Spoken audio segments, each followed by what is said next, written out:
Reconozco que alguna vez yo pertenecí a esa secta de fariseos que se regodeaba en mandar al infierno a todo aquel que pensaba diferente a mí. Juzgué por años, critiqué, catalogué, me ensañé con mucha gente por el simple hecho de que no tenían, por ejemplo, mi doctrina o no creían lo mismo.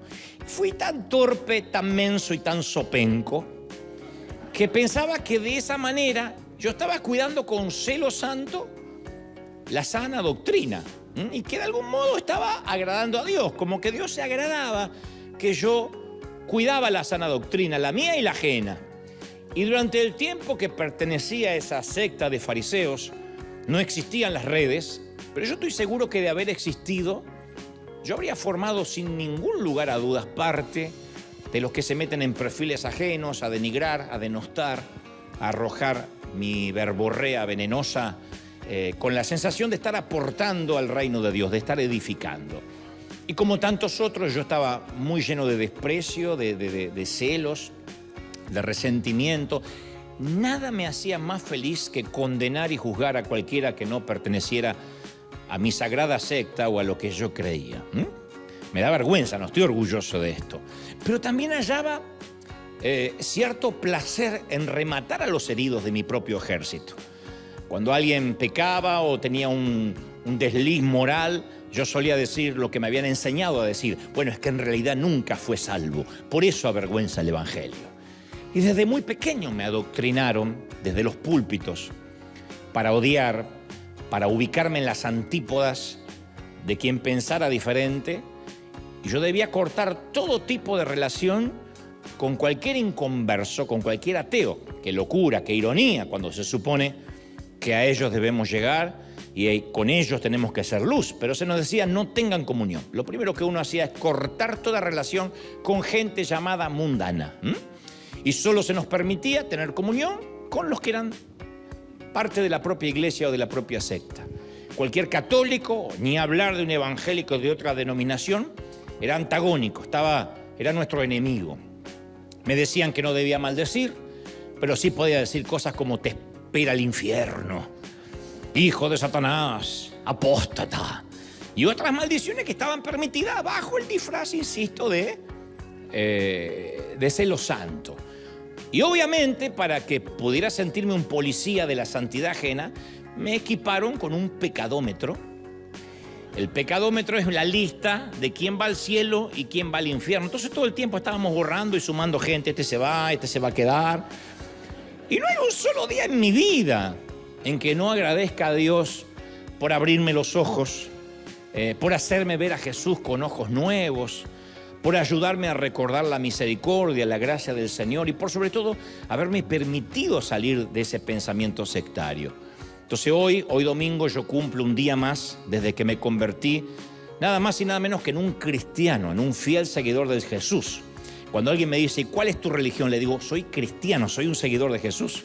Y celebro un día más de abstinencia, limpio, de la religión organizada, fosilizada, que ha levantado más barreras que fe. Celebro de que muchos como yo dicen, un día más en que la gracia me basta, la gracia me alcanza, que no juzgo, que no critico, ¿sí? Es maravilloso. Aunque nos digan liberales, no importa. Aunque nos digan, bueno, se hicieron muy amplios, no importa. La gracia, uno nunca se equivoca con la gracia, como decía el querido Juan Carlos Ortiz. Y en ese entorno religioso y tóxico en el cual yo siempre sostengo que me crié, había un grupo de hermanas que eran las intercesoras oficiales o quienes supuestamente hacían la guerra espiritual. Yo creo en la guerra espiritual, creo en la intercesión, pero estas hermanas de mi niñez eran muy particulares. No estoy haciendo un juicio de valores de estas mujeres. No dudo que hayan sido damas, porque deben estar ya en la presencia del Señor hace mucho tiempo, a menos que estén momificadas, ya no creo que vivan. No dudo de lo piadosas que podían ser, pero muchas de ellas, hoy a la distancia me doy cuenta que utilizaban la oración como un método de manipulación, de control y hasta una manera de infundir miedo y terror.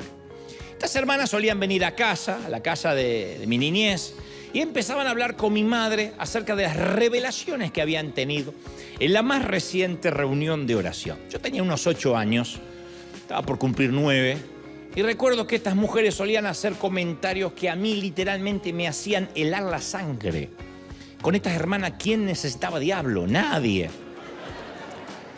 Porque la hermana Soraya era quien comenzaba diciendo: anoche, Nelly, le decía a mi mamá, anoche, Nelly, mientras orábamos, Dios me mostró al ángel de la muerte, que se paseaba por entre los asientos de la iglesia. Y era que como que estaba buscando a alguien para llevarse. Y la hermana Carmela acotaba: ¡ay, sí! Yo también lo vi. ¡Ah!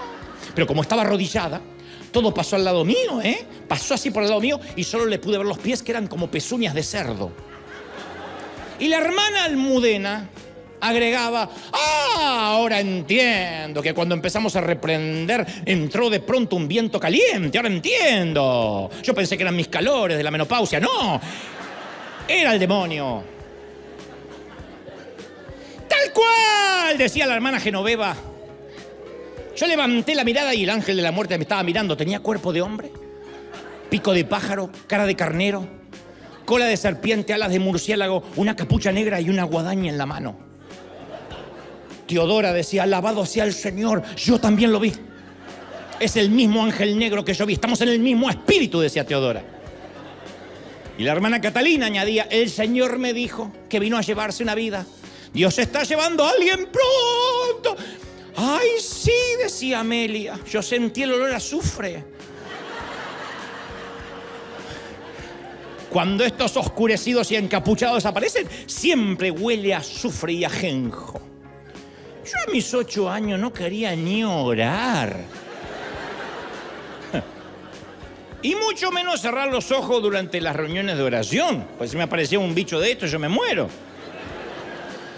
Así que empecé a tenerle fobia a las visiones y a este tipo de profetas encomillados, y por sobre todo este tipo de oración, en las cuales veían más a demonios que a Dios, de manera que surgió en mí un profundo patrón de rechazo. Y luego, a lo largo de mi vida adulta, aparecerían nuevas Sorayas, Carmelas, Almudenas, Genovevas, Teodoras, Catalinas y Amelias, quizá con distintos nombres, distinto género, no tenían que ser necesariamente mujeres, pero con la misma esencia, hechiceros modernos, autoproclamados profetas. Y entre muchas otras palabras, a mí también durante la vida adulta me profetizaron en su momento que me iba a enfermar de cáncer para testimonio de Dios. 7 demonios venían a matarme durante el 2020. 2 de mis hijos morirían ahogados para la honra y gloria del Señor. O que un meteorito iba a caer justo encima de River Arena y nos mataría a todos por apostatar de la fe. En este primer servicio iba a caer. Digo, por si tenía ilusiones que caiga después. Entonces, actualmente, cuando alguien me dice: tengo una revelación para darte, que hoy esto pulula en las redes, de inmediato oprime mi botón de pánico y rechazo. Quien habla con Dios, quienes hablamos con Dios, es grave que alguien nos tenga que dar una palabra, porque cuando hablan los burros, cuando habla alguien por fuera del Señor, Dios tiene que tercerizar un mensaje porque no estamos escuchando su voz, lo cual eso es grave. Así que cuando alguien dice: tengo una palabra, tengo una revelación, yo lo paso por cientos de filtros si es que pasa el tamiz. Pero eso no fue lo grave. De hecho, estoy feliz de haber levantado un cortafuegos para este tipo de gente. Lo realmente malo fue que durante muchos años yo tuve aversión y hasta cierto pánico al simple hecho de tener que orar. Qué ironía, ¿no? Porque desde los 7 años que estoy en una iglesia cristiana y sin embargo por muchas, yo me atrevo a decir casi décadas, tuve aversión a orar, no quería orar. Quizás ahora que lo pienso, por este trauma de que la oración se relacionaba con espíritus, con ver cosas, con sueños, con visiones, con revelaciones. A veces era la excusa para alegar: Dios me dijo, y hacer lo que uno quería. Dios me mostró, y como cada uno tenía el teléfono rojo de Dios, sostenía una idea, un capricho en nombre de Dios. A mí me hizo tener, insisto, aversión a todo eso. Y la pregunta es: ¿por qué algo nos produce aversión, rechazo, pánico? Bueno, en nuestro cerebro, yo siempre te cuento, hay una pequeña parte con forma de almendra llamado amígdala cerebral. Y esa amígdala es responsable de las emociones, de nuestros instintos de supervivencia. Entonces, cuando tenemos miedo, la amígdala, porque así fuimos creados por Dios, no es un error de fábrica, ni un lote fallado, sino que cuando tenemos miedo, la amígdala se activa y provoca una respuesta de lucha, resistencia o huida. La amígdala cerebral despliega un tsunami de adrenalina y prepara el cuerpo para la acción. Insisto, para salir corriendo o para defendernos. Eso es bueno si vamos caminando por un sendero y nos encontramos con un león feroz, con una serpiente venenosa lista para atacar. Nos salva la vida. En esos casos tenemos que agradecer por la amígdala de seguir vivos. El problema es que la amígdala no es objetiva. Y la forma en que responde a una serpiente venenosa es la misma que responde a una conversación hiriente, a una discusión. La manera en que nuestra amígdala cerebral responde a un ruido que nos permite saber que quizá un ladrón ha entrado en nuestra casa es la misma que responde a la notificación que nos hace saber que nuestra cuenta de banco está en números rojos. Entonces el tema de fondo es que necesitamos la adrenalina para enfrentar a una serpiente, a un león, a un intruso que entra en la casa, pero no la necesitamos para la vida diaria. Porque ahí es cuando nos termina estresando, cuando la amígdala cerebral se activa por cualquier bobería que no merece activarse.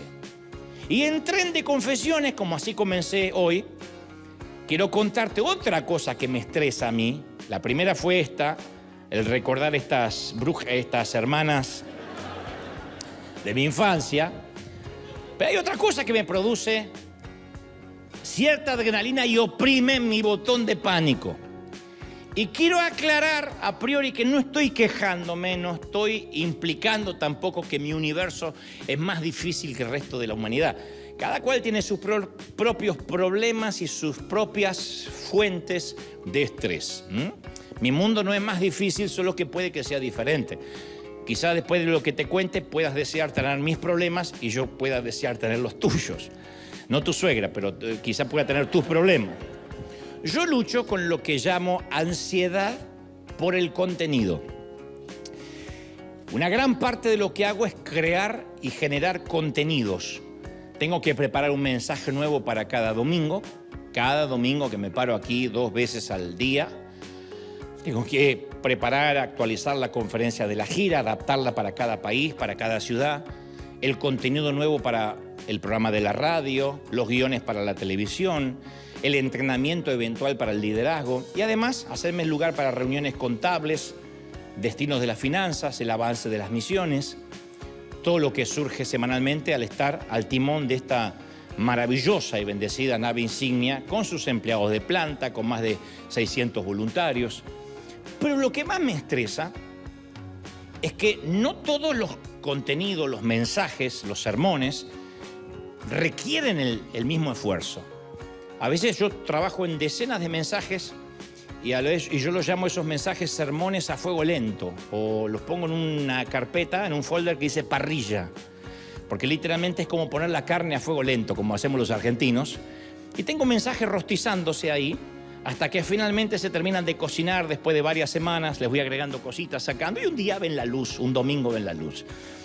Algunos fluyen más rápido, la mayoría me lleva unas 10 a 12 horas cada bendito sábado de mi vida desde hace 16 años. Y no se trata únicamente de anotar 2 o 3 puntos homiléticos y después pararme acá y ver por dónde fluye hoy, por dónde va la cosa, sino que cada semana el hecho de saber que Dios me ha prestado los oídos de tanta gente aquí y viéndome por streaming es un enorme desafío y una tamaña responsabilidad. Así que lo voy a poner en palabras simples. Cada vez que leo la Biblia, y la leo desde que era chiquito, nada cambia. La misma Biblia que leo desde que nací. Adán y Eva pecan, la tierra se inunda, el arca flota, la zarza arde, el mar se abre en 2. Cada Navidad María tiene un bebé, su nombre es Jesús. Cada domingo de resurrección la tumba está vacía. Son verdades que transformaron mi vida y me siento honrado de predicarlas. Pero cada semana tengo que contar las mismas historias con ojos nuevos, con una unción fresca. Y durante todos estos años he tratado de evitar caer en la tentación de predicar teologías novedosas, que es lo que muchos hacen cuando se aburren y empiezan a inventar revelaciones, cosas locas, y que Dios le va a perdonar al diablo, y que las suegras existen porque el diablo no puede estar en todas partes y esas cosas, ¿no? Yo he descubierto, aunque muchos me tildan de loco y fuera del sistema, yo creo que soy uno de los últimos conservadores que quedan, porque yo sé que el verdadero avivamiento se produce cuando regresamos continuamente a la misma y a la antigua verdad escritural. Eso es un avivamiento, el regresar a las bases. Y eso es lo que hacemos cada domingo, regresar a las bases, no inventar nada nuevo. Y como si fuese poco, tengo que personalizar cada mensaje para una cultura que vive en constante cambio. Nuestros hijos ya no reciben el mensaje como lo recibíamos nosotros. Ni hablar de nuestros nietos. Tienen otra forma de consumir contenidos. Entonces tengo que tratar de actualizarme sin permitir que esa actualización degrade el mensaje. Entonces yo no sé cómo ocurre, pero muchas veces Dios me muestra el título del próximo mensaje una semana antes y hasta lo publico, ¿no? Otras veces estoy en un blanco absoluto y me siento vacío. Y en esos momentos, y aún habiendo dejado 900 mensajes en la cápsula del tiempo de internet, a veces siento que no tengo más nada para dar. Y es como que voy diciendo, ya va siendo hora de que me retire antes de pasar vergüenza. Pero te confieso que hay semanas que siento que me envuelve una desgarradora bola de ansiedad incontrolable. Mi amígdala cerebral, ahí entra la amígdala, cumple doble función. Envía adrenalina en estampida a todo el cuerpo y me pone en estado de pánico. Pero como Dios es sabio, además de la amígdala cerebral, Él creó otro segmento de nuestro cerebro que se llama la corteza prefrontal. No te lo olvides. A lo mejor la tienes sin estrenar, pero ahí está, la corteza prefrontal. La corteza prefrontal es la parte lógica del cerebro. Entonces pensemos en nuestra amígdala cerebral como si fuera una tía nerviosa. La amígdala es la tía nerviosa, hiperactiva, neurótica, menopáusica, acalorada, con exceso de cafeína, sobreestimulada, con hipertensión, loca. En cambio, nuestra corteza prefrontal es como ese abuelo reflexivo, sensato, realista, mesurado, sabio, ecuánime. Encarna todo lo que significa el famoso sentido común. Dios supo que tenía que darnos eso para equilibrar la amígdala, la otra loca. Por ejemplo, en la semana que no me viene ningún mensaje a la mente, y es martes, y es miércoles, y ya es jueves, mi amígdala me empieza a gritar. Está fregado, Dante. Se te terminaron las revelaciones. Deberías renunciar y retirarte ahora que te queda algo de dignidad. Mi corteza prefrontal me susurra, Dios nunca te falló. Siempre has tenido algo para decir, no hay razón para que pienses que Dios se va a detener ahora. Él siempre ha puesto palabras en tu boca y así será hasta el último día de tu vida. Esa es la corteza prefrontal. Mi amígdala grita más fuerte. Yo creo que estás comenzando a sufrir de Alzheimer como tu mamá. Se te está olvidando todo. Y mi corteza prefrontal pacientemente insiste, predicaste desde que tenías 19 años. ¿Por qué esta semana va a ser diferente? Y mi amígdala sigue gritando, ya te avisé, yo te avisé. Hora de retirarse antes que te orines encima y te tenga que sacar orinado del escenario porque no te funciona la próstata. Entonces, salvando las distancias, todos tenemos esas conversaciones internas por algún u otro motivo. Dios nos dio la parte lógica de nuestro cerebro para mantener la parte emocional y a la bendita amígdala bajo control. Entonces la corteza prefrontal nos recuerda que las hermanas intercesoras y hechiceras de mi niñez no están buscándome para contarme que un ángel negro de la muerte está merodeándome. Y también me asegura que cada vez que me pare ante un público, Dios siempre me dará un mensaje fresco o pondrá palabras en mi boca. Ahora la pregunta es, ¿cómo logramos terminar esa conversación interna que nos llena de ansiedad, que nos llena de preocupación. Que salvando las distancias puede ser que la amígdala te diga: te vas a morir sola, tus hijos te van a abandonar, tus nietos no te van a visitar. La corteza prefrontal dice: tranquila, ya sembraste lo que tenías que sembrar. Si sembraste bien, vas a cosechar bien. Pero para que estas dos no se peleen y haya esa puja en la mente, ¿cómo hacemos? ¿Cómo hacemos para calmarnos y confiar en el sentido común? En meternos a vivir en las cápsulas de 24 horas, un día a la vez. ¿Cómo hacemos? Bueno, la respuesta está a una oración de distancia. La respuesta está, lo diré otra vez, a una oración de distancia. Todos recordamos al profeta Elías, que confrontó a un malvado rey pagano llamado Acab y profetizó una sequía inminente. Entonces, enfurecido el rey, amenazó con que iba a liquidar a Elías. El profeta lo ignoró, sabía que Dios y él eran mayoría, y hasta confrontó a Elías a sus 850 falsos profetas. Los degolló literalmente. Yo veía a mi papá degollar gallinas. Para los que creían que las gallinas que comen nacían muertas, no, hay que matarlas. Ni nacen muertas ni congeladas. Entonces mi papá tenía un gallinero y decía: a ver, ¿a quién le toca hoy? Y las chicas ya sabían lo que se le venía y agarraba una y le cortaba la gallina. Y a veces mi papá terminaba cansado de cortar un cogote de gallina. ¿Sabes lo que es cortar el cogote, el cuello de 850 tipos? Habrá terminado exhausto Elías. Y con este triunfo asombroso, Elías supuso que sus problemas habían terminado y no fue así. El malvado rey tenía una esposa más malvada, llamada Jezabel. Era la maldad con esteroides y estrógeno. Y cuando esta mujer amenazó de muerte al profeta, dijo: deja, viejo, si yo quiero que las cosas se hagan bien, las tengo que hacer yo lo voy a matar. Ella amenazó al profeta y Elías ahí colapsó. No sé qué le pasó, pero se le descontrolaron los pensamientos y se deprimió. No le temió al rey, le temió a la mujer.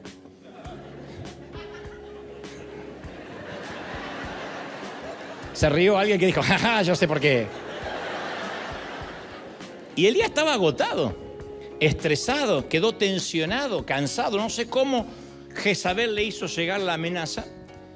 Tanto que Elías oró para pedir la eutanasia. Dijo: yo me quiero morir, quiero que me mates. Ahora, pensemos en lo irracional que es esa situación. Mató a 850 tipos y la amenaza de Jezabel lo dejó en la lona, lo dejó noqueado. Elías no estaba como nosotros, muchas veces pensando con claridad. Su amígdala cerebral no lo dejaba transitar por los rieles del sentido común. El profeta había llegado a su límite, estaba bloqueado, obstruido, aniquilado, colapsado.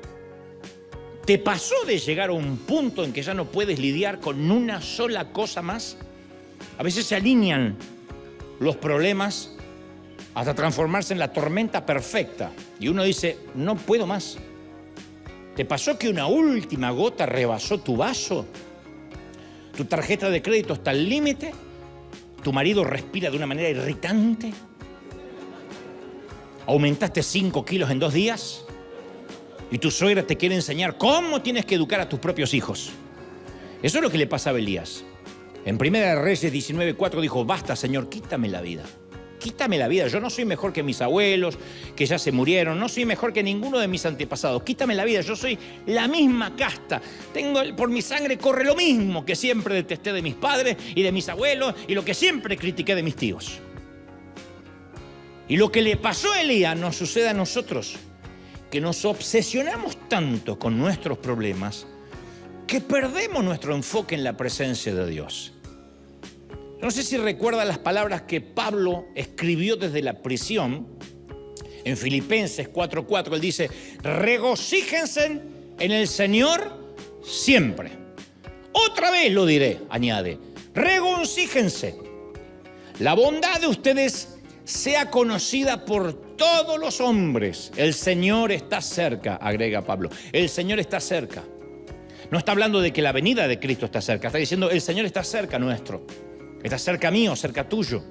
Y añade: por nada, no por algunas cosas que lo merecen, por nada estéis afanosos. Antes bien, en todo, mediante oración y súplica y con acción de gracias, sean dadas a conocer sus peticiones en oración delante de Dios. Y entonces la paz de Dios, que sobrepasa todo entendimiento, guardará tu corazón y tu mente en Cristo Jesús. Yo podría vivir en una isla desierta con ese versículo. La paz guardará tu mente. Vuelvo a cuando uno está bloqueado y colapsado. A mí me encanta cuando Pablo dice, el Señor está cerca. Eso es precisamente lo que Elías se olvidó. Y por eso Dios le envía un recordatorio de su cercanía cuando él está colapsado, bloqueado.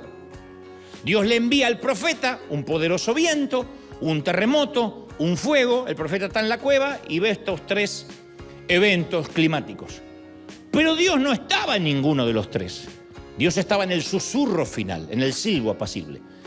Y para que Dios no susurre, tiene que estar muy cerca nuestro. Cuando alguien te susurra, acércase el oído para poder oír. Entonces, cuando estamos agobiados, temerosos, nosotros solemos pedirle la voz audible a Dios. Queremos que Dios, al igual que nosotros, nos responda gritando. Decimos, Señor, yo no sé por qué está callado, dime. Y queremos que nos grite. Pero cuando Dios está cerca, solo susurra, no tiene que gritar. ¿Qué aprendió Elías en aquella cueva? Que cuando en la vida ya hemos tenido suficiente, Dios es suficiente. Elías no necesitaba ni morirse, ni siquiera necesitaba que Dios resolviera sus problemas. Solo necesitaba saber que Dios estaba cerca. Cuando ya hemos tenido suficiente, Dios es suficiente. Ahora, lo que estoy a punto de decir puede parecerte ofensivamente simple, pero es sumamente importante y quizá el corazón del mensaje. Si olvidamos que Dios está cerca, nunca vamos a hablar con Él. Yo dejé de orar porque pensaba que cuando oraba, en lugar de Dios aparecían los demonios con pezuña de cerdo. Estas hermanas me infundieron temor y yo no tenía conciencia de la cercanía de Dios. Aquellos a los que les cuesta orar y dicen, yo lo único que me falta es orar porque me cuesta mucho, es porque no están conscientes de la cercanía de Dios. Creen que tienen que empezar una comunicación para que tiene que llegar allá al cielo y capaz que ni llega. Si algo es suficientemente grande como para preocuparnos, entonces lo suficientemente grande como para que oremos por eso. Si está en nuestra mente es porque está en el corazón de Dios. ¿Me siguen, sí o no? Si está en nuestra mente es porque está en el corazón de Dios.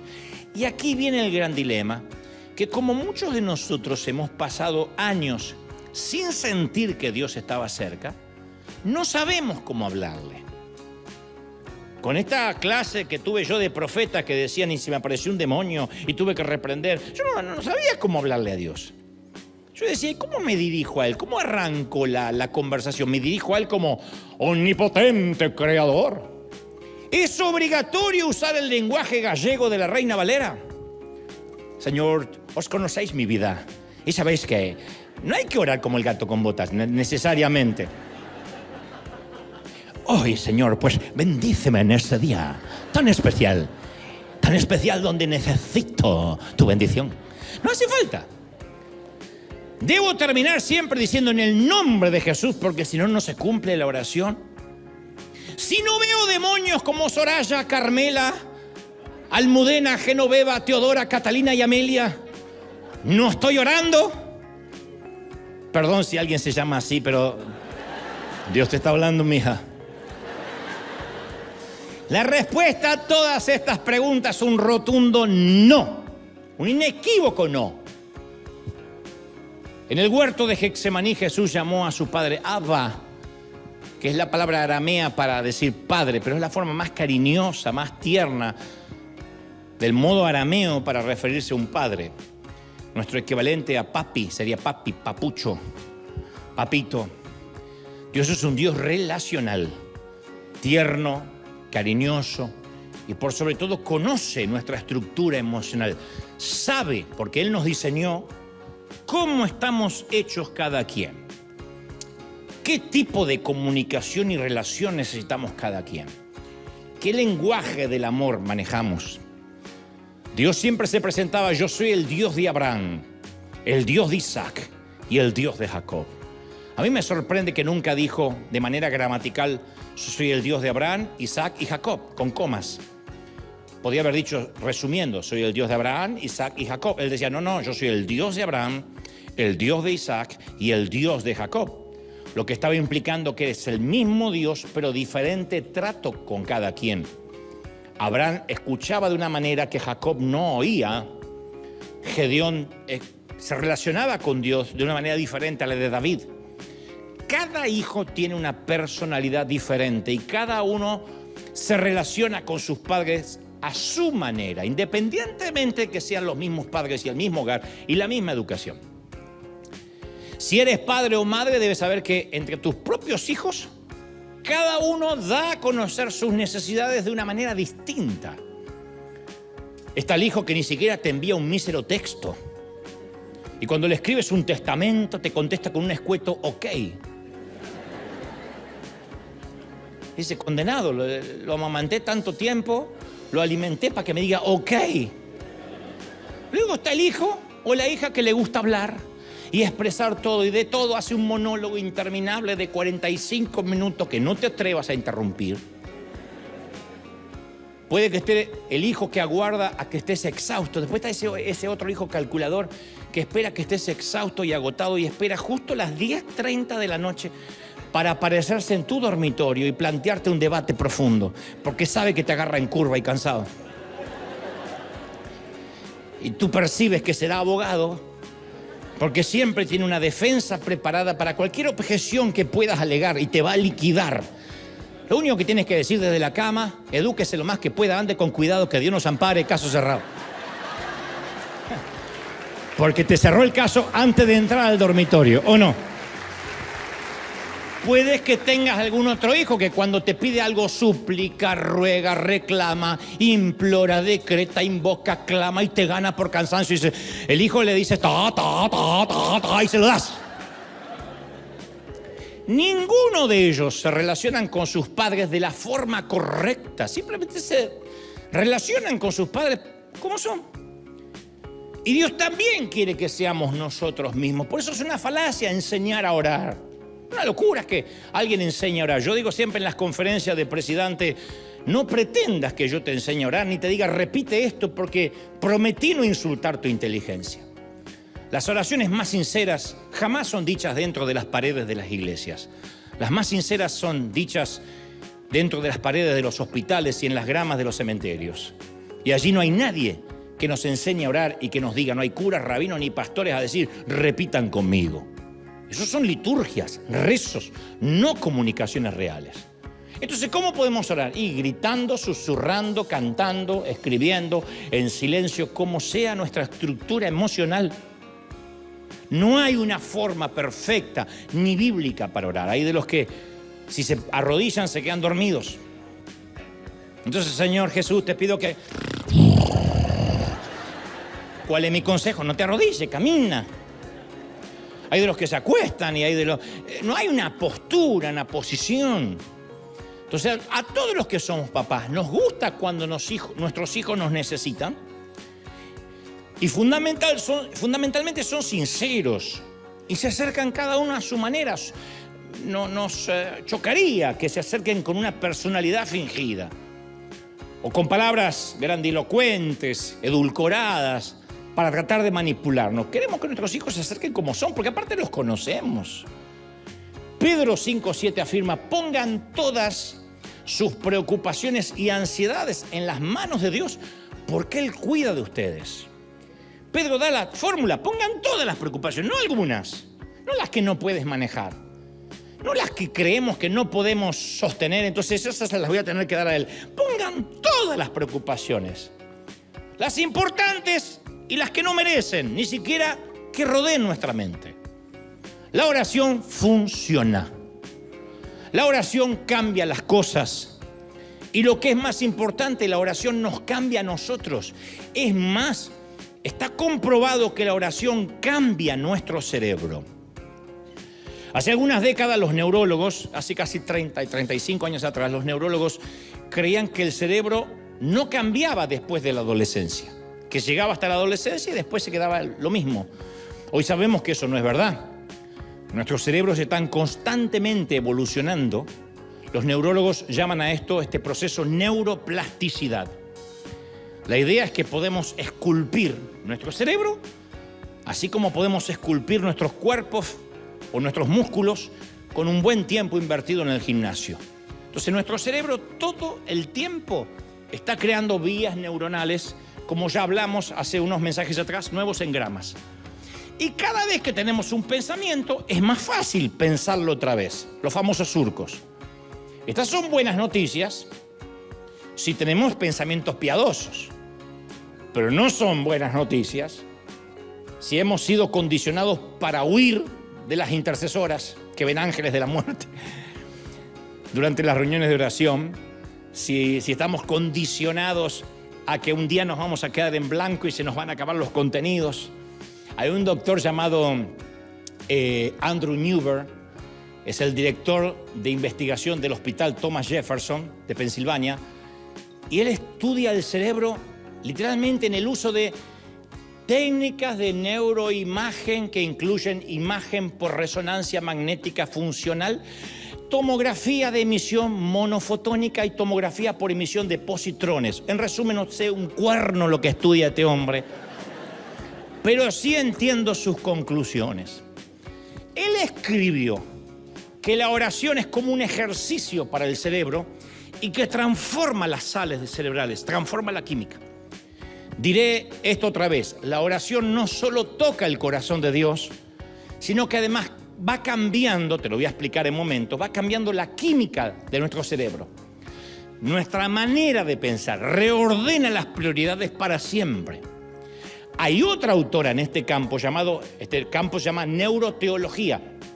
Es un campo relativamente nuevo, neuroteología, y es la doctora Caroline Leaf, autora del libro que te recomiendo, Enciende tu cerebro. Pero para comprar el libro primero hay que encender el cerebro.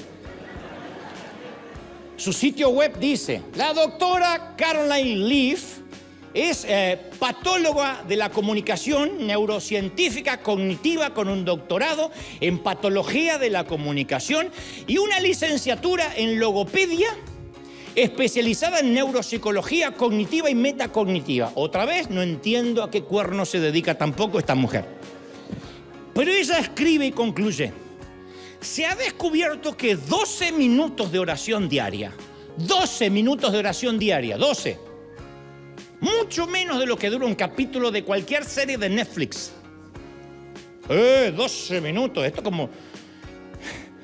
como los billetes, que en el mall, en el shopping no valen nada, y en la iglesia se van agrandando así, $10. Bueno, esto es igual. ¿Viste que los billetes se agrandan en la iglesia? ¿Cuánto hay que poner? 50. Y en el McDonald's está chico así, los 50 no te alcanzan ni para un Big Mac. Entonces, lo mismo pasa con el tiempo. 12 minutos. Sí, pero hemos hecho maratones de serie por 3, 4, 5, 6 horas con los ojos así que quedan como búhos a la mañana hasta que terminaste de ver El Eternauta, ¿es así? 12 minutos de oración diaria por un periodo de 8 semanas. 12 minutos diarios por un periodo de 8 semanas. 2 meses. Puede cambiar, dice esta neuróloga, el cerebro a tal punto que hasta puede medirse en un escáner cerebral. Y este tipo de oración, ¿qué hace en el cerebro? Incrementa la actividad en muchas áreas asociadas a la empatía, a la compasión, a la sensibilidad hacia los demás. Nuevas neuras se van activando con la oración.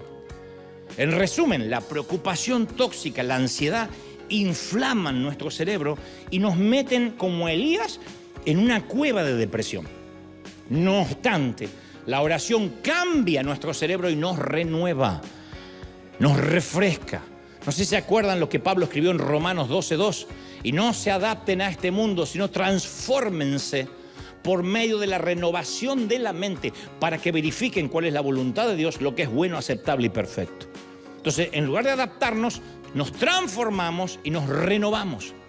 La oración nos alinea con el propósito de Dios. Para eso es la oración. No es para pedir, no es para ir a llorar, no es para que nos deprimamos, sino para que nos alinee y entendamos cuál es la voluntad de Dios. Nos alinea, nos pone exactamente en la brújula, en el norte. En palabras simples, Dios diseñó nuestro sistema nervioso de manera adrede para que la conexión con Él nos moldee a nivel neurológico y cognitivo. La oración nos moldea el cerebro, nos hace más sabios, sí, nos hace más inteligentes, más cultos, sin ningún lugar a dudas. Hoy en día la ignorancia es una opción. En el tiempo de los abuelos no tenían acceso a la preparación, a la cultura. El acervo cultural de nuestros abuelos era pobrecito lo que habían heredado de sus padres, que a la vez también no pudieron tener formación académica. Hoy la ignorancia es una opción, porque hoy tenemos al alcance de un celular toda la información que queramos. No obstante, la información en sí misma no hace nada si la mente no se renueva. Y esa renovación solo surge cuando nos conectamos con Dios. Como dice Filipenses 4:7, y la paz de Dios, que sobrepasa todo entendimiento, guardará sus corazones y sus mentes en Cristo Jesús. ¿Lo recibimos, sí o no? Entonces, ¿por qué? A ver, si lo tenemos tan claro, ¿por qué nos dejamos manejar por esa odiosa amígdala cerebral? Los científicos tienen un nombre, esto también acuñado por un tal Daniel Goleman, en su libro Inteligencia Emocional, que dice, es el secuestro de la amígdala. Las amígdalas nos suelen secuestrar. La amígdala echa un vistazo de lo que está mal afuera, y entonces tiene una respuesta inmediata, emocional, abrumadora, que suele ser una reacción desproporcionadamente excesiva, y te dice, este domingo, Dante, no vas a tener un mensaje para dar, está fregado. Tienes Alzheimer igual que tu madre. O acaban de llegar las viejas profetas hechiceras a River, las vi en la fila esta mañana, hay unas parecidas, son las hijas de aquellas. ¿Cómo evitar ser rehén de nuestra amígdala, que es el centro del miedo y la ansiedad? Orando. Había un coro que cantamos cuando era chico que decía, si tú hablas con Dios, las cosas cambiarán orando. Cualquier necesidad, Él la resolverá orando. Descansa en el Señor, tus penas dile a Él orando. Bendita oración, yo puedo hablar con Dios orando. Y a veces, cuando uno está atravesando esas cuevas, la canción va por el mismo precio. Uno recuerda que todo se puede resolver orando. Podemos controlar nuestro cerebro orando. Pablo escribió en Romanos 8:5, los que están dominados por la naturaleza pecaminosa piensan en cosas pecaminosas. Hay gente que todo el día pensando en sexo, está todo el día pensando en cómo ganar más dinero, todo el día pensando en lujuria, en palabrotas, en cosas soeces. Pero dice Pablo, los que están controlados por el Espíritu Santo piensan en las cosas que agradan al Espíritu. Nota que el control está ligado a la mente. No dice sienten, piensan las cosas del Espíritu. Y añade Pablo, por lo tanto, permitir que la naturaleza pecaminosa les controle la mente los va a llevar a la muerte. Pero permitir que el Espíritu les controle la mente los va a llevar a la vida y a la paz. Entonces sí se puede controlar lo que pensamos, las preocupaciones, las ansiedades. Por eso es crucial que digamos, yo voy a poner a partir de hoy, no el año que viene, un guarura, un gorila matón en la puerta de mi mente, pidiendo identificaciones, ID, a todo pensamiento que quiera entrar. A ver, identificación. Impidiendo que entre cualquier pensamiento que no cumpla el criterio de ser verdadero, digno, justo, puro, amable y honorable. Si no tiene eso, no entra. No, fuera. Fuera. Y como dije en el mensaje Cultura Cloacal, no estamos dispuestos a que ingresen ni siquiera un mínimo de 1% de caca. No, yo soy 99% buen pensamiento, 1% de estiércol. No, acá no entra. Porque 1% de caca arruina toda una comida, ¿o no? Ahora quiero que grafiquemos esto de manera visual. Me gustaría que esta semana consiguieras una caja de cartón, de lo que sea, puede ser de Amazon, puede ser una pequeña caja de zapatos, que va a simbolizar lo mismo que la caja negra del avión. La caja negra de un avión, a alguien se le cayeron los dientes.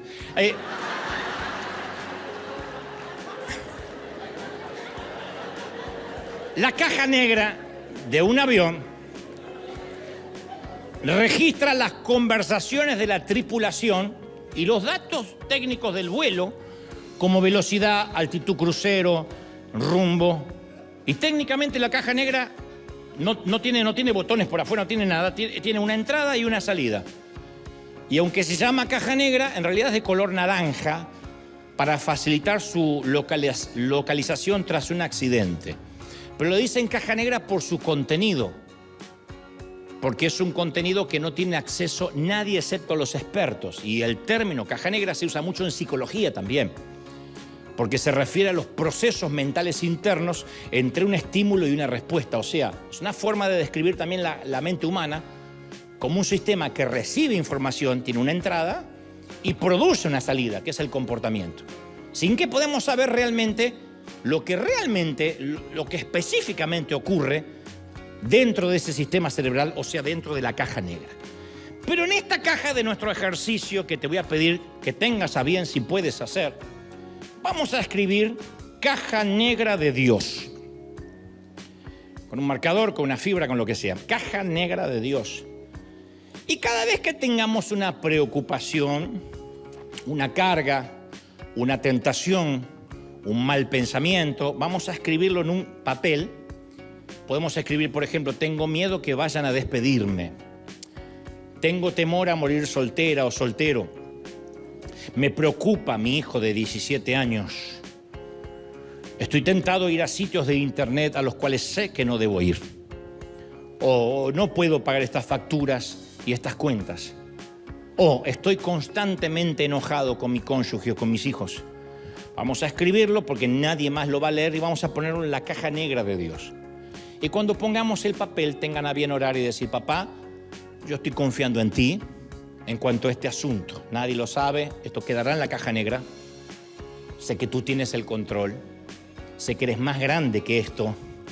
Este no es un pensamiento que a mí me gustaría llevar conmigo. No lo quiero dejar entrar en mi mente. De hecho, lo saqué de mi mente. Puse un guarura para que no vuelva a entrar. Así que como no sé qué hacer con este pensamiento, te lo voy a entregar a ti. Una vez que pongas el problema en la caja, continúa con tu vida, lógicamente. Desde ese punto en adelante, si decides que quieres preocuparte por cualquiera de esas cosas que escribiste, entonces regresa a la caja negra de Dios, levantas la tapa y le dices a Dios, Señor, lo pensé mejor, no confío en ti en cuanto a esto. Quédate con los demás, pero esto te lo voy a quitar y de esto me ocupo yo y ahora va a ser mi preocupación, ¿ok? Ok, y te lo guardas. Y te preocupas todo el día. Es ridículo, pero eso es lo que hacemos a diario. Se lo sacamos a Dios y lo cargamos nosotros. Vamos a retroceder un poco en el tiempo. Pablo, el apóstol, estaba en prisión, ¿no? No por un crimen, sino por haber hablado de Jesús.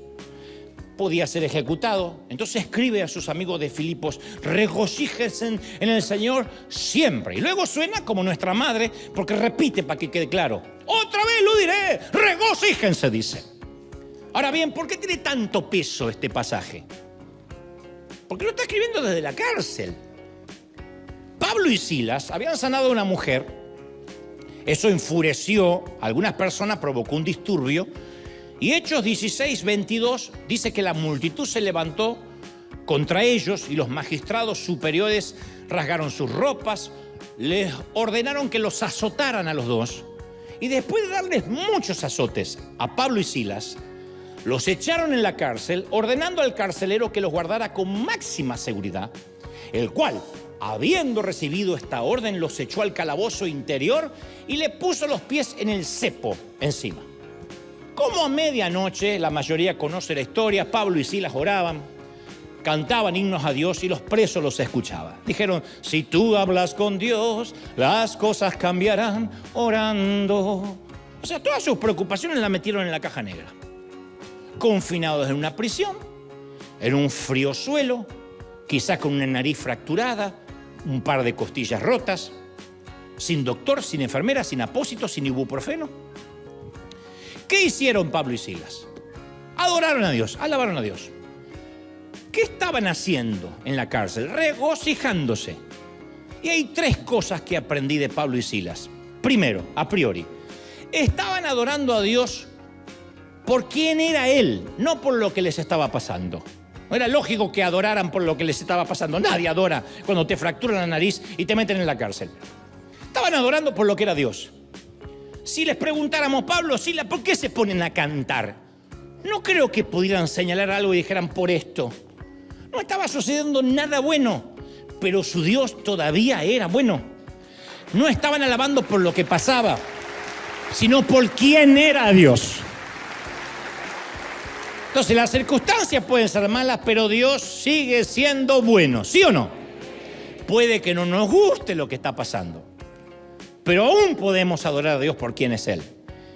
Tenemos que adorarle por quién es Él, no por lo que nos pasa.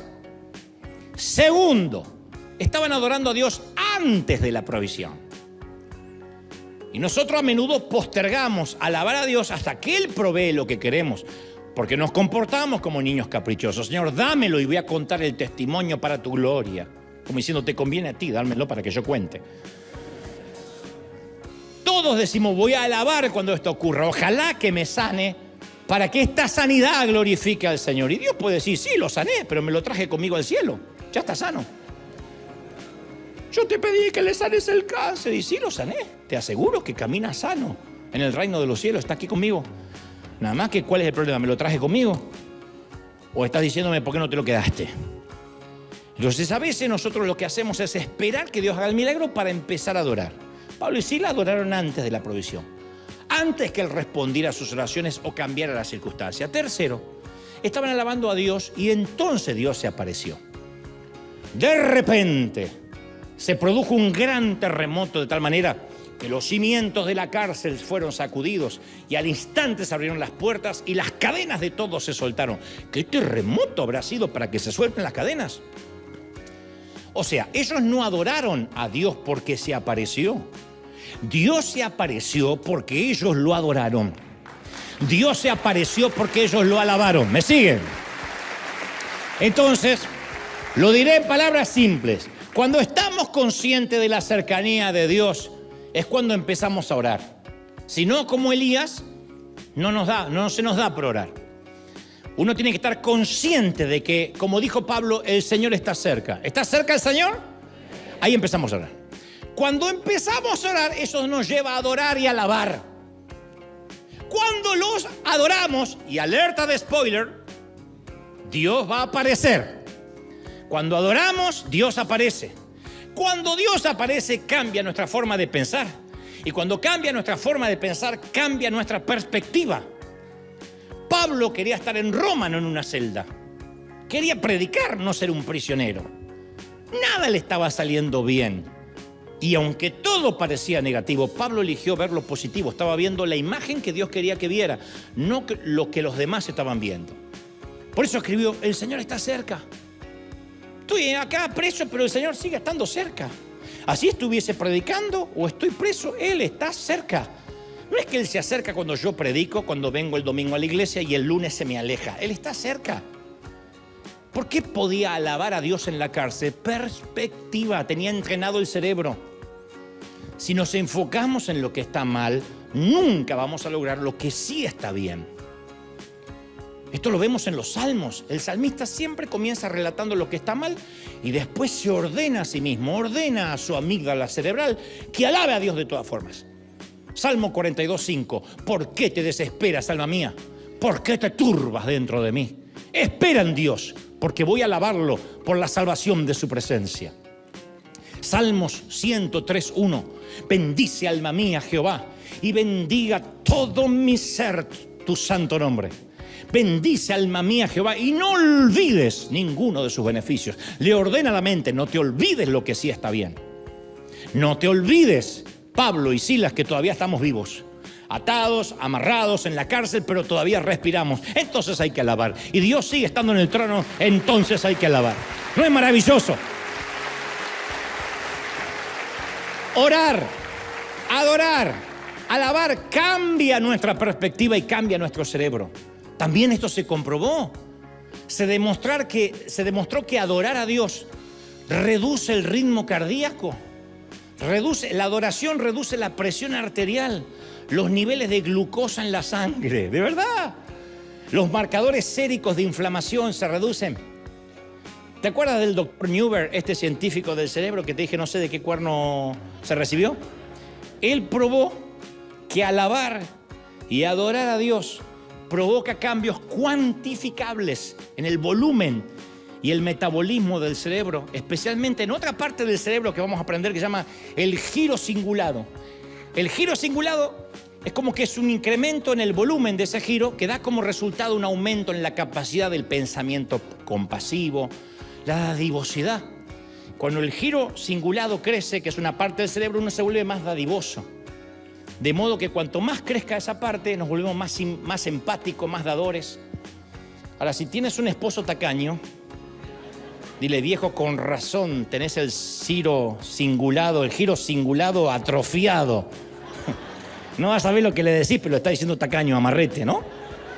Entonces, nuestra vida siempre se mueve en dirección, como dije hace unas semanas atrás, en la dirección en la que dictan nuestros pensamientos más fuertes. Lo que consume nuestra mente controla nuestra vida, es así. Tal es nuestra mente, tal es nuestro corazón, tal es Él. Pero también quiero que recuerde que por desdicha, nuestra mente está bajo continuo ataque, estamos bajo fuego. Hay una cultura que nos ataca la mente de la mañana hasta la noche sin respiro.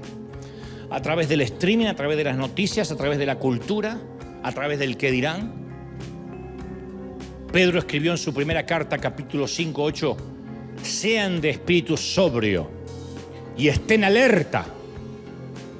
El adversario, el diablo, anda al acecho como león rugiente buscando a quien devorar. Entonces, en una pelea tenemos que mantener las dos manos arriba. Necesitamos tener las dos manos levantadas, porque cuando alguien levanta ambas manos, o es para rendirse o para celebrar una victoria. Y cuando levantamos las dos manos hacia Dios, se trata de ambas cosas: rendirnos y anticipar la victoria que ya es nuestra. Por eso que decimos: levanta tus manos al Señor.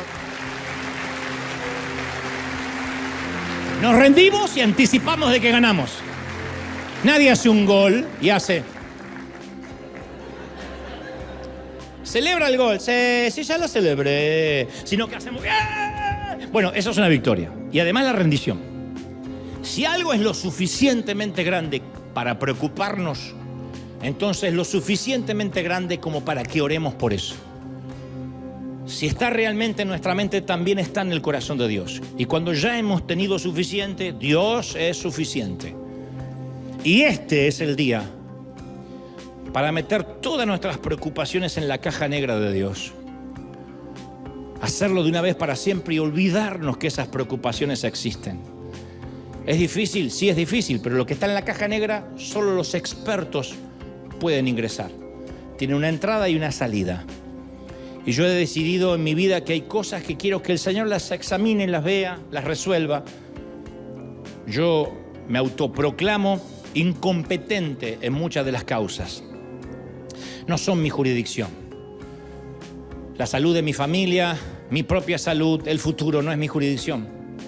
Dios solo me hace vivir en el hoy y me dice: basta el día con su afán. Mañana tendrá sus propios líos. Y la ansiedad de mañana te roba las fuerzas del hoy. Y solo tienes que bailar la música de hoy con el tango, con el vals de hoy. No puedes bailar la música de mañana, no puedes celebrar los logros de mañana, ni lamentar las derrotas del mañana. Solo tienes el hoy, es el único capital que tienes. Este momento, este latido del corazón es el más importante. El mañana murió mientras... El mañana no amaneció, el pasado murió mientras dormías. Y todo lo que tienes está circunscripto al hoy. Entonces todas las preocupaciones por lo general tienen que ver con cosas del pasado que ya no podemos resolver y con cosas del futuro que todavía no llegaron. Entonces yo lo que te propongo es que las cosas del pasado y las del futuro las pongamos en la caja negra de Dios. Y después nos centremos en el presente. Y si en el presente todavía hay preocupaciones, las pongamos también en la caja negra de Dios. Y viajemos liviano. Echa toda ansiedad sobre el Señor. Esto significa purgar nuestra vida, deshacernos de las cargas. Está preocupado el que quiere. Está cargado el que quiere estar cargado. Está lleno de ansiedad el que decidió estar lleno de ansiedad. Sí, señores, es opcional. Porque todos tenemos los mismos problemas, compartimos las mismas 24 horas, el mismo planeta. Y sin embargo hay gente millonaria que está contemplando el suicidio. Así que ni siquiera es tema de dinero. La preocupación y la ansiedad es opcional. Todas las mañanas nos levantamos y entre el desayuno y salir de casa nos agarramos un bolso de preocupación, una mochila de dudas y unas cuantas maletas de cosas que no podemos resolver. Y aún viene gente así a la congregación. Y vienen, dejan las maletas un rato, adoran a Dios y cuando digo nos vemos el domingo que viene, agarran las maletas de vuelta y se las llevan. Es opcional. ¿Por qué no las dejas a los pies de la cruz para siempre? Decís, yo me declaro incompetente.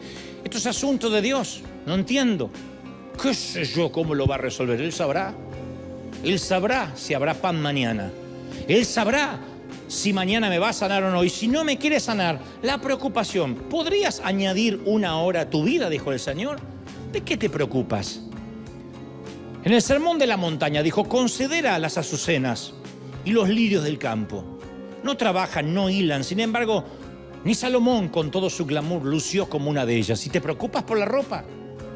Los necios, los tontos son los que se ocupan de esas cosas pueriles, niñas. Tú solo agradece a Dios. El Padre sabe de qué cosas tenés necesidad aún antes de que se la pidas. Como nosotros los padres que conocemos la necesidad de nuestros hijos. Y decimos, tarde o temprano va a venir a pedir. Y hay cosas que no nos piden, pero se las proveemos porque sabemos que las necesitan. No esperamos que se arrastren un mes y medio rogando para que no anden descalzos. Y si nosotros que somos padres injustos, pecadores, sabemos dar buenas dádivas a nuestros hijos, ¿por qué dudamos tanto de nuestro Padre Celestial? ¿Cómo nuestro Padre que cuida de los pajaritos, que no cae un cabello de la cabeza de nadie sin que el Padre lo sepa, se va a olvidar que estamos preocupados? La preocupación es opcional. Si te vas preocupado hoy, es tu problema. Yo soy libre de este mensaje. Lo que te quiero decir es que hay una caja negra disponible para que pongas todo ahí y digas, hasta acá. Acá pongo mi matrimonio, mis hijos, la suegra, una caja más grande, pero la pones ahí. Y te olvidas. Y te olvidas de que te olvidaste. Mi abogado me suele decir, menos mal que lo aprendiste hace muchos años. La primera vez que yo tuve cara a cara con un abogado por un tema, él me dijo, a ver si nos entendemos. No me estés llamando todas las semanas. Si hay novedades te voy a hablar. Y cuando me das algo a mí, te desentiendes. Por eso me llamo abogado. Yo estoy bogando por ti. Yo voy a defender tus derechos. Y le dije, sí, pero en lo que te puede ayudar, no me puedes ayudar, porque no entiendes de jurisprudencia, ni de derechos, ni entiendes de leyes. Lo que necesito es que confíes en mí o te buscas otro abogado. Me lo dijo un hombre injusto, un pecador. ¿Qué crees que dice Dios cuando le ponemos una preocupación, se la sacamos de la caja negra, se la volvemos a dar, volvemos a sacársela, volvemos a orar por lo mismo? ¿Vas a confiar o no vas a confiar? Si cuido de las aves, cuidaré también de ti. No te voy a dejar, dice el Señor. Vamos a dar un aplauso al Señor de señores. ¡Aleluya! Vamos, vamos, vamos. Si crees que Dios habló, dale un aplauso grande por esa caja de Dios. Maravillosa. Te exaltamos, Dios. Te adoramos, Rey. Bendito eres. Aleluya. Vamos, vamos, vamos, vamos, vamos. Hay fiesta en River. Hay fiesta en River.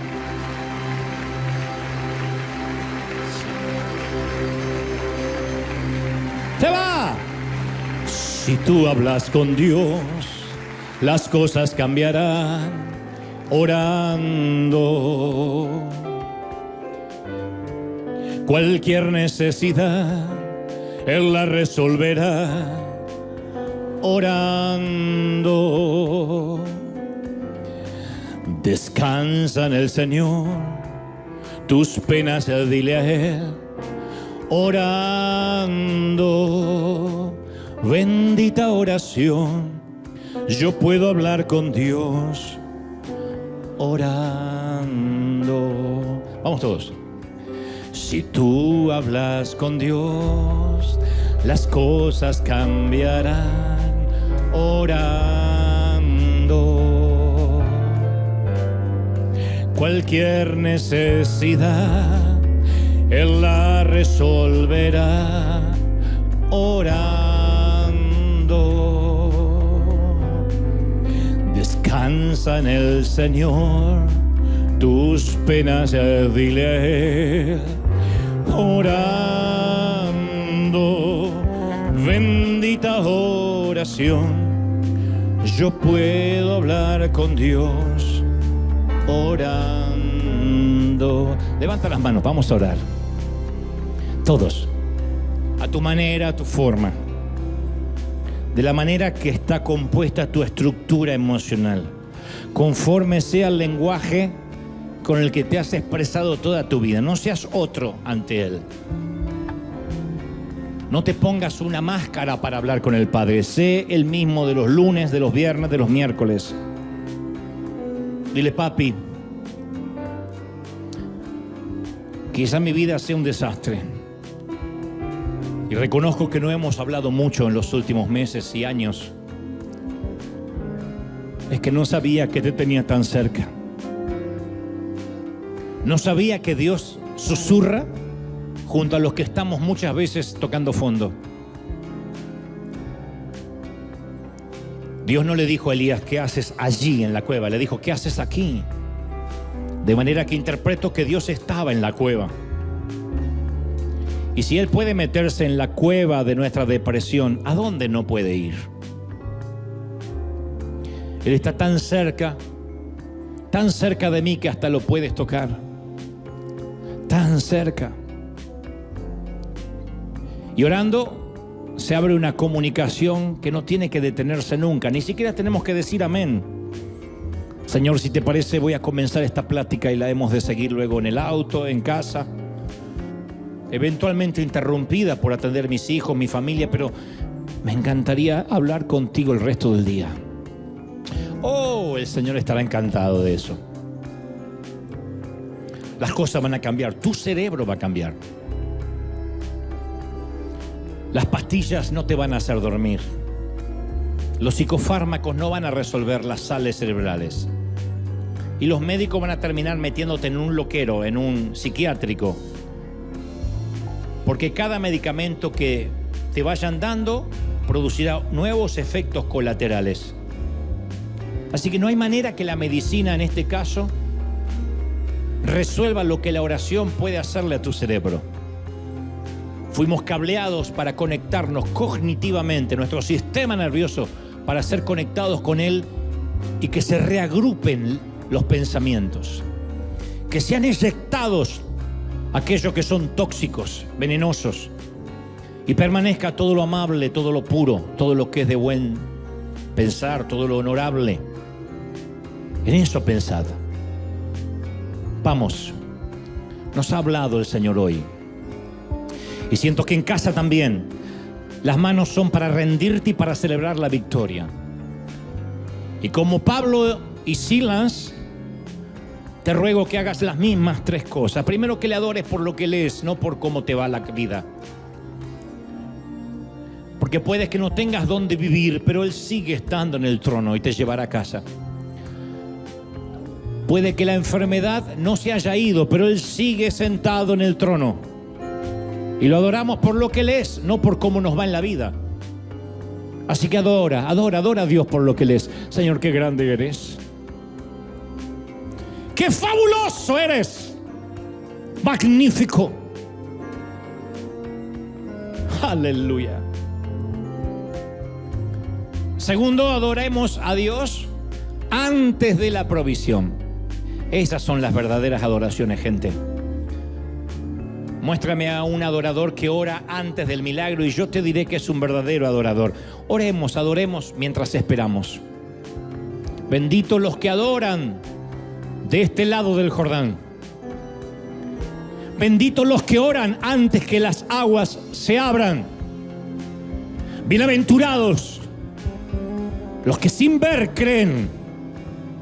Bienaventurados los que creen porque las señales les van a seguir. ¡Uy!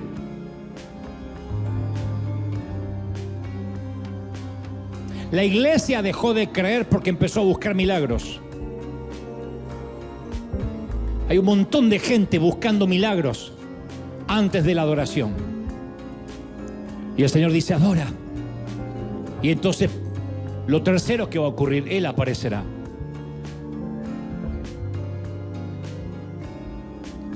Ellos no adoraron porque Dios apareció. Dios apareció porque ellos adoraron. Adora, adora, adora. Levanta las manos. Y vas a ver cómo las cosas ya empiezan a cambiar. Cualquier necesidad, Él la resolverá. Y echa toda carga y ansiedad sobre Dios. Uy, impresionante. ¡Bendito eres! Todos, todos, todos. De nuevo. Si tú hablas con Dios, las cosas cambiarán. Orando, cualquier necesidad Él la resolverá. Orando, bendito eres. Descansa en el Señor, tus penas dile a Él. Orando, bendita oración. Yo puedo hablar con Dios orando. Eso es lo mejor que tenemos, hablar con Dios. Padre, se irá preocupado de aquí el que quiera.